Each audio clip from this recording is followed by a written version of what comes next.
Өлкөдө жаңы өндүрүш ишканаларынын ачылышы экономиканын өсүшүнө түрткү берүүдө.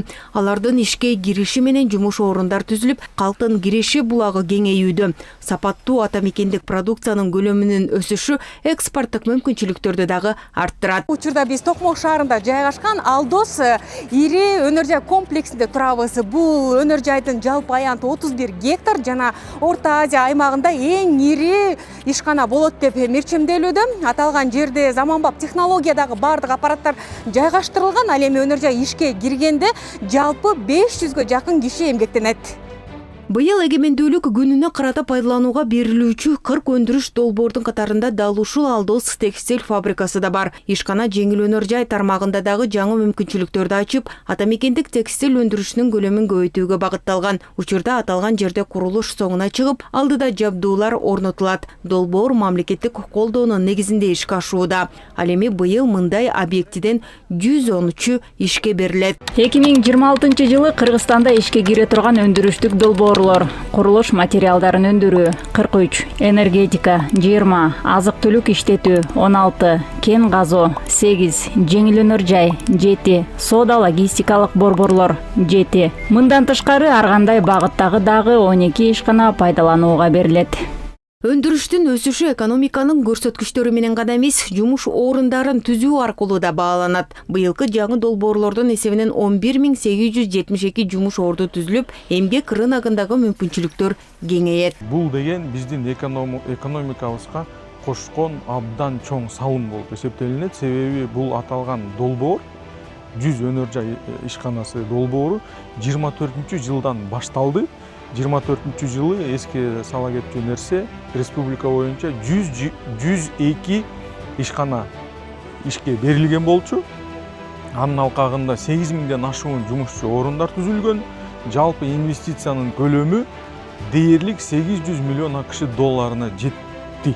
Кыргызстандагы экономикалык өсүш бир гана статистикалык көрсөткүчтөр менен эмес, жаңы ишканалардын ачылышы, өндүрүш көлөмүнүн көбөйүшү жана жаңы жумуш орундардын түзүлүшү менен дагы бааланууда. Адистердин пикиринде мындан ары туруктуу өсүштү камсыз кылуу үчүн инвестиция тартуу, технологияларды жаңылоо жана атамекендик продукциянын атаандаштыкка жөндөмдүүлүгүн жогорулатуу маанилүү. Ишканалар ачылганда ага жумушчулар да тартылат, жумушчулар бир өзүнчө деңгээлде квалификациясы болуш керек.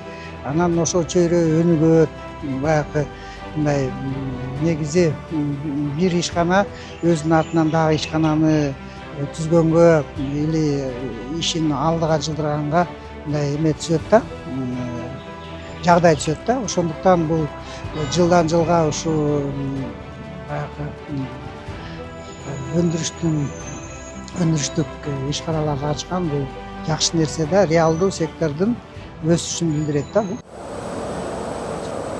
Мындай өзгөрүүлөр айрым гана ишканалардын өсүшү менен чектелбейт. Бүгүнкү күндө өлкөдө даяр продукция чыгарууга багытталган ишканалар дагы көбөйүүдө. Мисал катары Чүй облусунун Соклук айылындагы фармацевтикалык заводду айтууга болот. Анда эл аралык стандарттарга ылайык дары-дармектер жана биологиялык активдүү кошулмалар чыгарылып, продукция ички рынок менен катар чет өлкөлөргө дагы экспортталууда. Бүгүнкү күндө 150ден ашык дары-дармектин технологиясы өзгөрүштүрүп, айлык объему 150-200 миллионга жетет. Чыгарган продукцияларыбыз Кыргызстандын ичинде жана сырткы өлкөлөргө экспорттолот.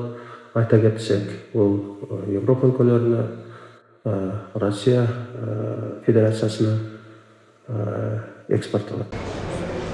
Кыргызстан Евразиялык экономикалык биримдигине мүчө мамлекеттердин арасында экономикалык өсүшүнүн темпи боюнча алдыңкы орунга чыкты. Быйылкы алгачкы 6 айдагы көрсөткүчтөргө ылайык өлкөдө ички дүң продукциянын өсүү темпи дээрлик 12%-ды түздү.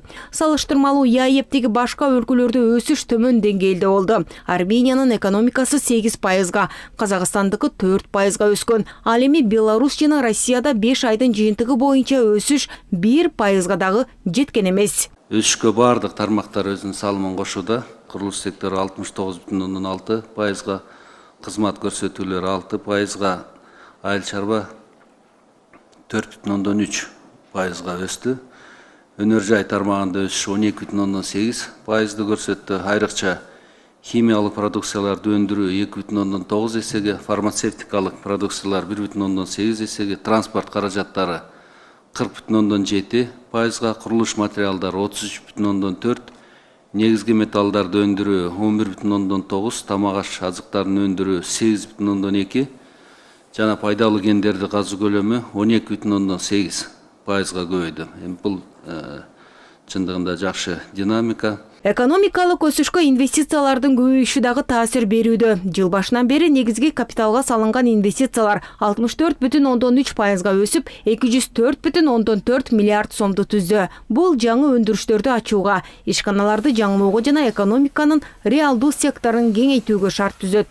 Ошол эле учурда мамлекеттик бюджеттин кирешеси 454 миллиард сомдон ашып, пландык көрсөткүч 22 миллиард 652 миллион сомго аткарылды. Адистердин баамында бул экономикалык активдүүлүктүн жогорулап жатканын көрсөтүп, өлкөнүн өнүгүү долбоорлорун каржылоого мүмкүнчүлүк берет. Мамлекеттик салык кызматы тарабынан чогултулган кирешелер 191,6 миллиард сомду түзүп, пландан 7,4 миллиард сомго ашыкча чогулду. План 104%га аткарылды. Мамлекеттик бажы кызматы тарабынан топтолгон кирешелер 87,4 миллиард сомду түзүп, пландан 4,4 миллиард сомго жогору болду. План 105,3%га аткарылды.